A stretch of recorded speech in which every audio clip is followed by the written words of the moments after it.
आगे बढ़ते हैं और ब्रोकरेज रिपोर्ट्स के दम पर कौन से स्टॉक्स फोकस में रहेंगे उस पर भी नजर डाल देते हैं।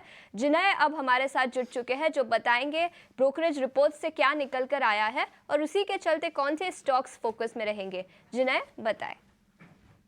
जी, तो बात करते हैं गेल की। जेपी मॉर्गन ने जो है अपना न्यूट्रल रेटिंग निकाला है। उनका जो टारगेट प्राइस है वो है 184 रुपीज़। अगर हम कंपनी ने जो नया ऑर्डर दिया है $7 बिलियन का, तो उनका मानना है कि अभी जो है काफ़ी अर्ली समय है कोई भी तरह की चिंता करने का कैश फ्लो के ऊपर। और आगे चल के अगर ये ऑर्डर जो है कंप्लीट होता है या फिर बोर्ड से अप्रूवल मिलता है जो, तो लाइकली जो है इसका कंप्लीशन है वो है 2030 के बाद ही होगा।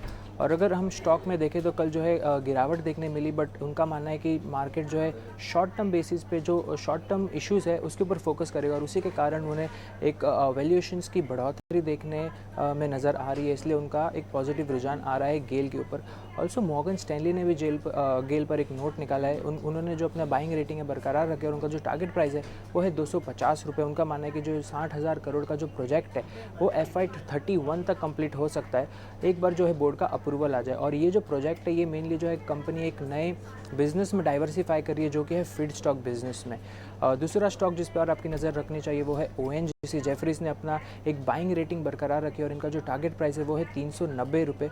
कंपनी में जो है रिसेंट गिरावट देखने मिली है और जेफरीज को लग रहा है कि ये जो है काफ़ी अच्छी अपॉर्चुनिटी है एक ख़रीदारी करने के लिए। उनका मानना है कि ONGC की जो मुनाफा जो देखने मिल रहा है वो उनका जो एवरेज है उससे हमें एक हायर स्तरों पर देखने मिलेगा। तो आगे चल के जो कंपनी जो केजी बेसिन प्रोडक्शन करने वाली है जो कि Q3 FY25 में शुरू होगा, उसकी प्रॉफिटेबिलिटी भी एक की ट्रिगर रहेगी कंपनी में बाइंग अपॉर्चुनिटी के लिए।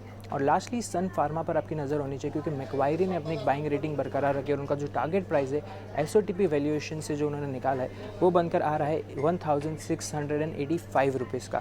अगर हम सन फार्मा को देखें तो उनका मानना है कि ये जो है कंसिस्टेंट कंपाउंडर है और उनका जो मेन फोकस है वो है जो उनकी कंसिस्टेंट अर्निंग्स आ रही थी वो भी एक ब्रांडेड बिजनेस की तरफ जा रही है जो कि एक हायर ROC ही और एक हायर प्रॉफिटेबिलिटी जो हायर मुनाफा कंपनी को देगी।